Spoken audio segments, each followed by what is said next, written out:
I'd like to give a shout out to all the Irish travelers, man. You dig what I'm saying? Y'all some hardcore cats, man. Y'all been through a lot, you dig? Y'all just trying to make it, man. Y'all gotta do what y'all gotta do. I feel y'all. At the end of the day, Tyson Furry is a misrepresentative. He's claiming to be a gypsy king when the gypsies is telling us that this man is no type of gypsy. So what are we going to talk about today? So today's subject is gypsy people. So what do we even know? What is a gypsy? So what I've heard, people think that gypsy person is just like a person what travels a lot, yeah, like what just lives in a caravan and just traveling around the world. So that's a gypsy. But it's not. Let me tell you something. I give you a bit of history, okay? Check out this video.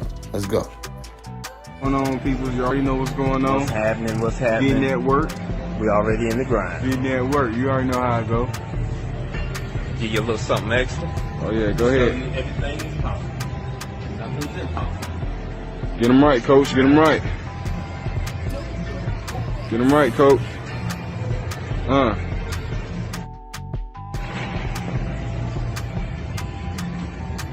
Go, you good? I've been asked by one of my loyal viewers to speak a little bit about Irish travellers. Who are they? What are their origins? Well, there is a common misconception that they are gypsies. They are sometimes called Irish gypsies, but that's a misnomer. They traditionally had a similar itinerant lifestyle to gypsies. So the Irish travellers are 0.5% of the population of Ireland. They're mostly found in the Republic of Ireland, a few in Northern Ireland. They've gone to Great Britain and occasionally further afield. So for centuries there was a lot of anti-gypsy prejudice, and in Germany people called them travelling thieves and things like that, and they were told they had to quit their lifestyle or be hanged, and there was similar legislation in England which I mentioned, so they were naughty, idle and godless lifestyle. So they did face severe discrimination.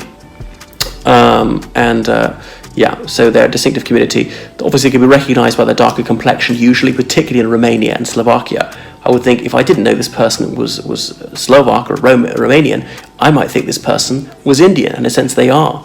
And they were captured by the Tatars in what's now called the Ukraine, and they're held in slavery, often sold to Romanian aristocrats and monasteries, and there were slaves in Romania until 1859. Their experience in Romania is not unlike that of African Americans in the United States. And in the Holocaust, they were murdered in huge numbers. It's known as the Pojamoros by them, as in the gobbling up. So the Romanian fascist dictator at the time, Ion Antonescu, he enthusiastically participated in that. He's Mike and John Paul. Listen for the two of you, right? You made a video last night, right? You're calling me names on it. With you, John Paul, you have a humble eye, you have. You're a squinty cunt. And Catherine's Mike, I fight it. Come on, fat balls, no macho. You said you put me tumbling and blowing the gimp hair with 3 bins. Listen, I was drinking for 3 months with my own gimp hair. You got out of prison. But to me, you'll have to find me for your 10,000, no problem. Give me my deal, like it.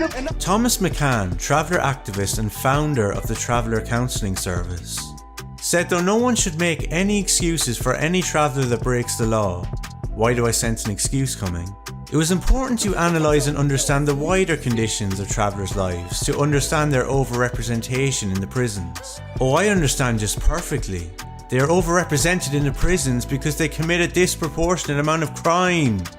As a community, travellers suffer extreme discrimination. Oh my god. They're not just discriminated against, they're extremely discriminated against. Racism and social exclusion, they exclude themselves, Tom. Isn't that the fucking point? But what did I tell you? What did I just tell you? The facts have been stated, they skip the condemnation and pivot straight to deflection. So what is this guy saying? Let's break it down.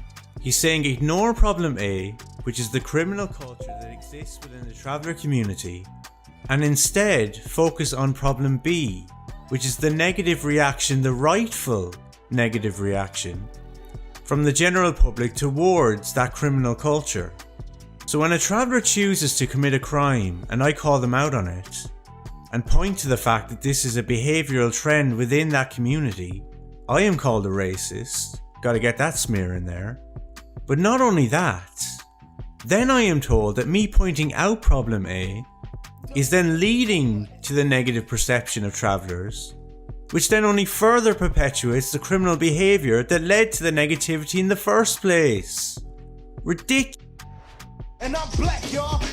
And there have been lots of controversies halting sites. Can they just camp anywhere? Well, a lot of properties privately owned, people don't want them camping in public parks or in playing fields and so on. Halting sites have to be provided for them so they can have their caravans. No longer horse-drawn caravans, such as I saw in my childhood, but now cars pulling caravans or motorhomes, things like that. So prejudice persists, but it's reduced. They want themselves classified as an ethnic minority.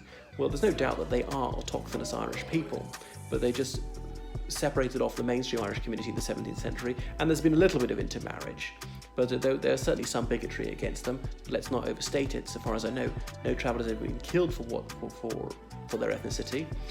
They often work in construction. Some have lived in Great Britain for generations and still have an Irish accent. So what are we going to talk about today? So today's subject is gypsy people. So what do we even know? What is a gypsy? So what I've heard, people think that gypsy person is just like a person what travels a lot, yeah, like what just lives in a caravan and just traveling around the world. So that's a gypsy. But it's not. Let me tell you something. I give you a bit of history, okay? Gypsies originally came from India, right? I knew you didn't know. It's fine. They came from India, and guess what? They have their own language. They might not have their own country, but they have their own language. How I know that? I'm a half gypsy. My father is a gypsy and my mom is from Czech Republic, okay? So they have their own language, and the language is similar to Indian people, Pakistani, and some Arabic. And they are musicians, they are singers, they are dancers. You know what I don't like? When I'm here in England and some people just like tell me, oh yeah, I'm a gypsy. I look at him and he is white like a wall, okay? And I'm like, you're not a gypsy. Like, yeah, I am gypsy. I'm like, okay, speak to me gypsy then. And he's like, there is no gypsy language. I'm like, okay, that's okay, just go home. It's fine, leave it, it's fine. Like, English people think that Irish, gypsy, they're real gypsies, but they're not. They don't even speak gypsy language. Did you ever heard gypsy language?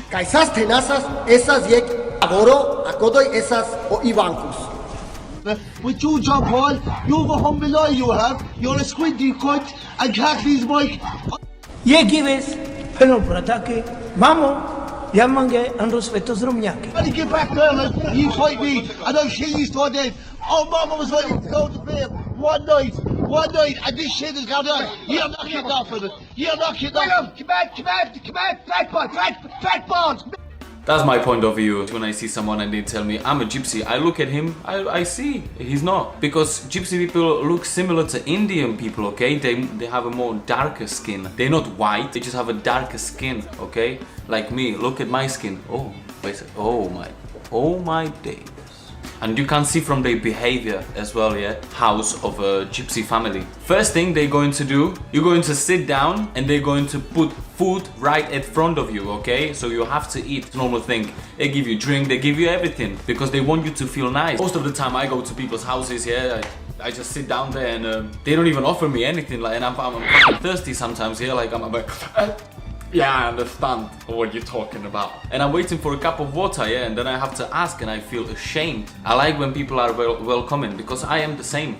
You go to my house, I give you food right away, alright? I don't want you to feel bad here or something, I want you to feel nice. And that's the same with them. You go to their houses, let's say there is 12 people, okay, in a flat. 1 bedroom flat, 12 people. Even if they have a house which have 10 bedrooms, they still will be together in 1 bedroom because that's how they like to be together. And they like to play music all the time, okay? So all of them have like guitars, you know, violin, and they just start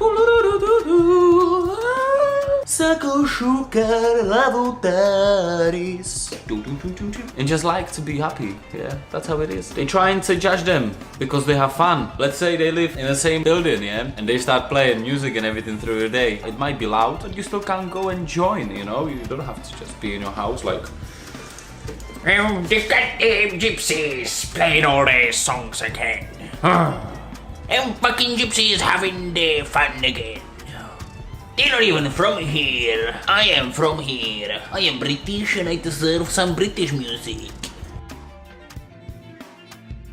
So yeah, check out the history, be more friendly, don't judge anyone. At the end, we all just people, and this was just like my opinion, what I think about this subject. Don't get it personally if you was ever thinking that you gypsy and I ruined your fantasy about your perfect world. All I want is just love. And I'm black, y'all, and I'm blacker than black, and I'm black, y'all.